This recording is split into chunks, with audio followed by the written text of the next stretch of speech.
In the heart of the Asante kingdom, where the golden sun bathed the land in a warm glow and the talking drums echoed messages from village to village, a young maiden stood at the crossroad of tradition and love.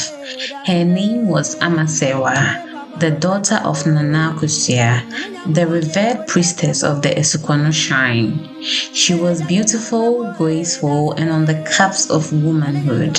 Tomorrow, she would undergo the sacred Bagro puberty rites, marking her readiness for marriage and her transition into adulthood. The entire village was preparing for the festivities. Women wove intricate kente cloth.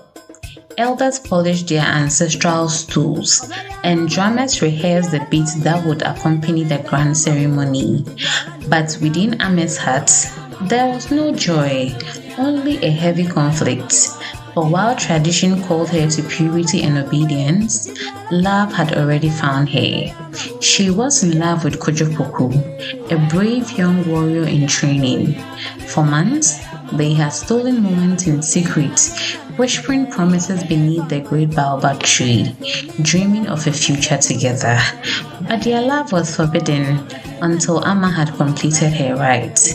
If anyone discovered their secret, disgrace would fall upon her family and Kojo would be punished.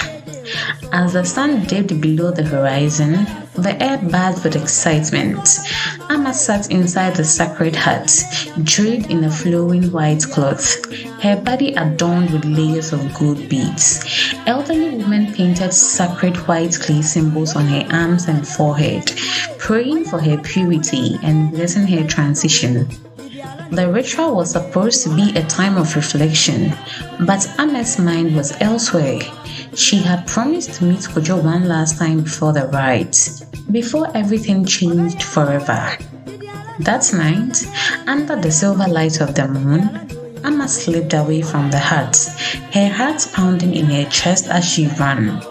Kojo was waiting for her beneath the baobab tree, his strong frame wrapped in a leopard print cloth, a wooden dagger tucked into his belt. His eyes lit up when he saw her, but there was also sadness in them.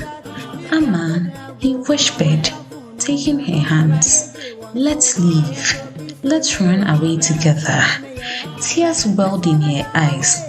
Kojo, if we do this, I would lose everything. My family, my place in the kingdom, my mother would never forgive me. But what of love? He pleaded. What of us, Amma? She hesitated. She wanted to say yes. She wanted to abandon it all for him.